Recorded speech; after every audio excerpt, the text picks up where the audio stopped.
एक गांव में रतन नाम का व्यक्ति पनीर बिरयानी बेचा करता था।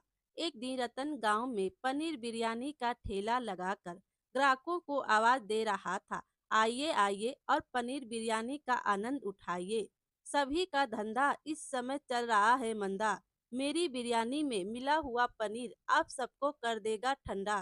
तभी वहां पर मुखिया आकर रतन से बोला, क्या बात रतन, इतनी देर से देख रहा हूँ कि तुम ग्राहकों को आवाज लगा रहे हो, लेकिन कोई तुम्हारी पनीर बिरयानी खाने ही नहीं आ रहा। तो रतन कहता है, ऐसी बात नहीं है मुखिया जी, कुछ देर बाद देखिएगा कितने लोग मेरे ठेले पर आकर बिरयानी खाने का आनंद उठाएंगे। फिर मुखिया कहता है, रतन यह गर्मी का मौसम है, तुम पनीर बिरयानी बेचने के बजाय कोई नया आइटम क्यों नहीं बेचते। रतन कहता है, नहीं मुखिया जी, पनीर बिरयानी मेरे पिताजी भी बेचा करते थे और उन्होंने ही मुझे पनीर बिरयानी बनानी सिखाई थी। मैं इस धंधे को नहीं छोड़ूंगा। कुछ देर में रतन के ठेले पर लोगों की भीड़ लगने लगी और देखते ही देखते रतन की पनीर बिरयानी खत्म हो गई। मुखिया मुस्कुराते हुए रतन से बोला, मान गए रतन, तुम्हारी पनीर बिरयानी का स्वाद गर्मी में भी लोगों को अपनी ओर खींच लाता है। रतन मुस्कुराता हुआ घर चला गया और मुखिया भारी मन से अपने खेत की ओर चला गया। खेत पर उसका भतीजा संपत उसका इंतजार कर रहा था। संपत कहता है, चाचा जी, क्या आपने रतन से बात की। फिर मुखिया कहता है, मैंने अपने तरीके से उससे कहा कि तुम पनीर बिरयानी की जगह कोई और आइटम क्यों नहीं बेचते, मगर उसने मना कर दिया। फिर संपत कहता है, चाचा जी, रतन की पनीर बिरयानी इतनी प्रसिद्ध है कि अगर मैं उसके सामने कोई दूसरी आइटम का ठेला लगाकर बेचूंगा तो वह नहीं बिकेगा। मेरे रोजगार का क्या होगा। फिर मुखिया कहता है, चिंता मत करो संपत, मैं कल कोई उपाय सोचकर तुम्हें बताता हूँ। इधर रतन की पत्नी सुनैना रतन से बोली, कल तुम्हारे पीठ पीछे मुखिया जी घर पर आए थे, बोल रहे थे कि गर्मी का सीजन चल रहा है, तुम अपने पति से कुछ और बेचने के लिए क्यों नहीं कहती। फिर रतन कहता है, यह मुखिया जी भी ना मेरे पीछे हाथ धोकर पड़ गए हैं। अरे भाई, जब मेरी पनीर बिरयानी सारे गांव में प्रसिद्ध है तो फिर मैं दूसरा आइटम क्यों बेचूं। रतन की पत्नी कहती है, आपकी पनीर बिरयानी तो लोग भीषण गर्मी में भी खाना पसंद करते हैं जी। अगले दिन मुखिया अपने भतीजे संपत से बोला, मैंने उपाय सोच लिया है संपत, तुम आज से रतन के ठेले के सामने पनीर बिरयानी ही बनाकर बेचोगे। फिर रतन कहता है, चाचा जी, आपको लगता है कि मेरी बनाई हुई पनीर बिरयानी लोग खरीदेंगे। फिर मुखिया कहता है, पूरी बात तो सुन लो संपत, तुम अपने ठेले के अगल बगल अच्छी वैरायटी के छाते भी लगाओगे ताकि लोगों को बैठने में सहूलियत हो। और तो और, तुम पनीर बिरयानी के साथ एक कोल्ड ड्रिंक लोगों को मुफ्त में पिलाओगे। फिर संपत कहता है, चाचा जी, इस तरह से तो मुझे मुनाफा कम और घाटा ज्यादा होगा। फिर मुखिया कहता है, मूर्ख कहीं के, जब तुम ऐसा करोगे तो सारे ग्राहक खुद ब खुद तुम्हारी तरफ खींचे चले आएंगे। एक बार उसके ग्राहक टूटकर तुम्हारे पास आ गए तो उसके बाद तुम अपनी मर्जी के मुताबिक बिरयानी के प्लेट के दाम तुम रख सकते हो। तुम नहीं जानते संपत, इस देश में लोग मुफ्त का माल देखकर बड़े ही जल्दी खींचे चले आते हैं। और रहा सवाल रतन का, तो उसके ठेले के साथ मुझे क्या करना है यह मैं अच्छी तरह से जानता हूँ। अगले दिन संपत मुखिया के कहे मुताबिक ठेले के अगल बगल में अच्छी वैरायटी के छाते और कुर्सियां भी रखवा ली और ग्राहकों को आवाज लगाने लगा, आइए आइए, आप सब ने रतन की घटिया पनीर बिरयानी का स्वाद बहुत चखा है।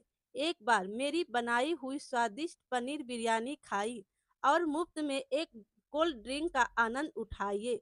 तभी ग्राहक आया और संपत से बोला, क्या भैया, तुम वास्तव में एक प्लेट पनीर बिरयानी के साथ एक कोल्ड ड्रिंक मुफ्त दोगे।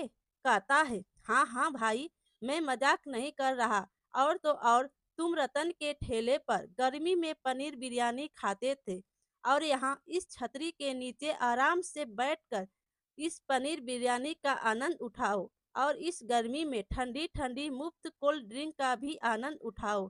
फिर ग्राहक कहता है, अरे वाह भैया, फिर तो मजा आ जाएगा। कुछ दिनों में रतन के सारे ग्राहक टूटकर संपत के ठेले के पास पनीर बिरयानी का आनंद उठाने लगे। रतन की आमदनी खत्म हो गई।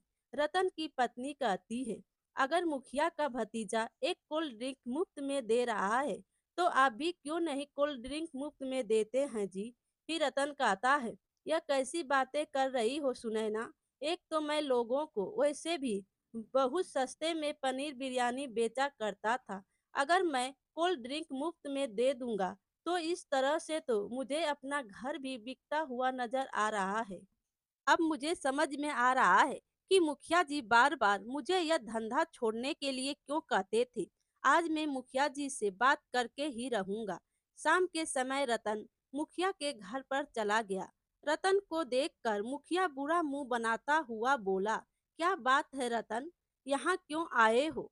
तो रतन कहता है, देखिए मुखिया जी, मुझे नहीं पता कि आपकी मुझसे क्या दुश्मनी है, लेकिन आपका भतीजा मेरे साथ सही नहीं कर रहा। तो मुखिया कहता है, क्यों भाई, इस गांव में क्या तुम्हें ही पनीर बिरयानी बेचने का अधिकार है।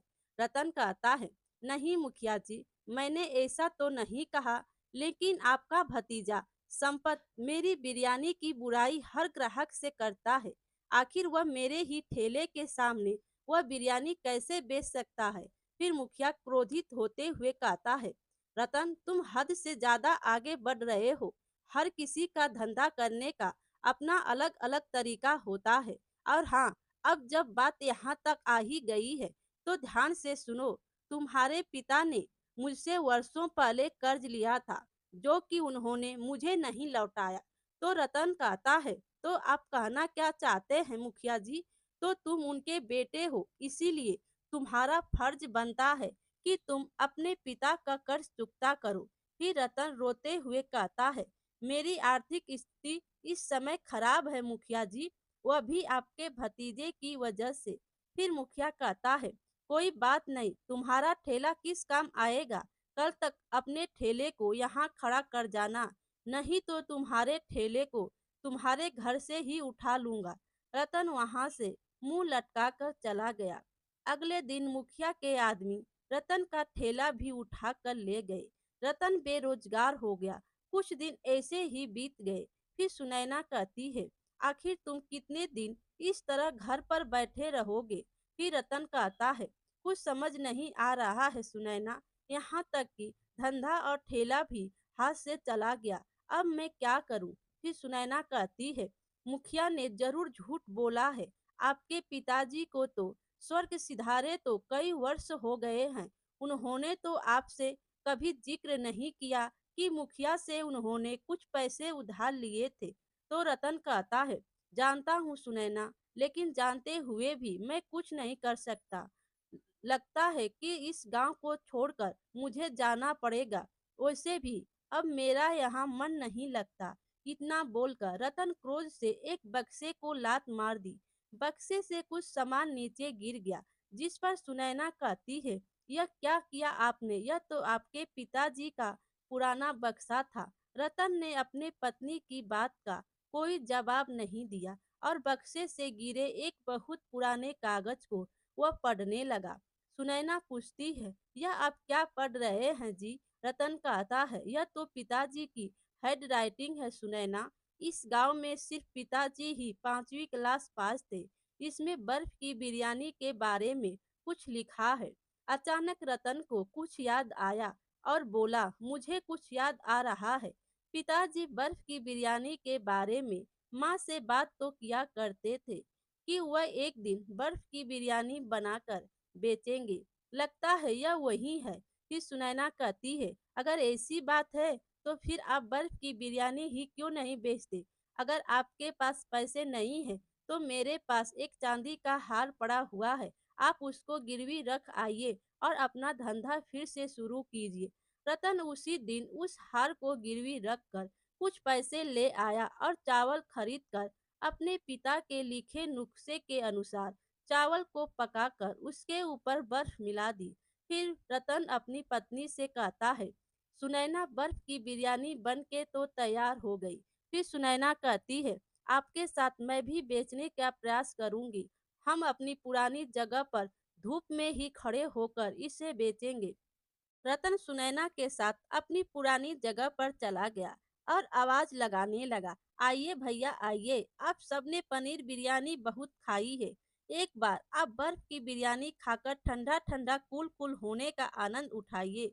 तभी एक ग्राहक वहां आकर बोला, अरे भैया, पनीर बिरयानी, छोले बिरयानी, नॉवेज बिरयानी के बारे में तो सुना था, पर यह बर्फ की बिरयानी के बारे में तो पहली बार सुना है। फिर रतन कहता है, देख रहे हैं कितने भीषण गर्मी है, एक बार बिरयानी को खाने का आनंद उठाइए और ठंडा का मजा लीजिए। फिर ग्राहक कहता है, लाओ भैया एक प्लेट लगा दो। फिर रतन ने एक प्लेट में बर्फ की बिरयानी उस ग्राहक को दे दी। ग्राहक खाते ही वह ग्राहक बोला, अरे भैया, बर्फ की बिरयानी खाकर तो मुझे ऐसा लग रहा है जैसे कि दिसंबर की सर्दी आ गई हो। उस ग्राहक की बात सुनकर सभी ग्राहक रतन की बर्फ की बिरयानी पर दौड़ पड़े। कुछ दिन में रतन की बर्फ की बिरयानी अपने गांव में और गांव के आसपास गांव में भी प्रसिद्ध हो गई। रतन की बर्फ की बिरयानी जो भी खाता, उसे भीषण गर्मी में भी गर्मी नहीं लगती। एक दिन रतन की पत्नी रतन से बोली, आपके पिताजी की बर्फ की बिरयानी का नुस्खा अगर हमें नहीं मिलता तो हम सड़क पर आ गए थे। फिर रतन कहता है, तुम सही कह रही हो, पिता पिता ही होता है। इस संसार से जाने के बाद भी उन्होंने हमारी सहायता करी। फिर सुनैना कहती है, मैं चाहती हूँ कि इस भीषण गर्मी में बेचारे बहुत से गरीब लोग गर्मी की वजह से परेशान हैं, जिनके घर पर ना तो कूलर है ना ही पंखा, आप उन्हें यह बर्फ की बिरयानी मुफ्त में खिलाइए।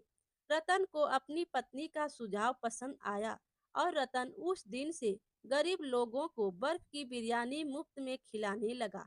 अब गांव में जिसे भी गर्मी लगती वह रतन के पास आ जाता और रतन से अब गांव में ही एक दुकान खरीद ली और गांव में ही वह बर्फ की बिरयानी बेचा करता।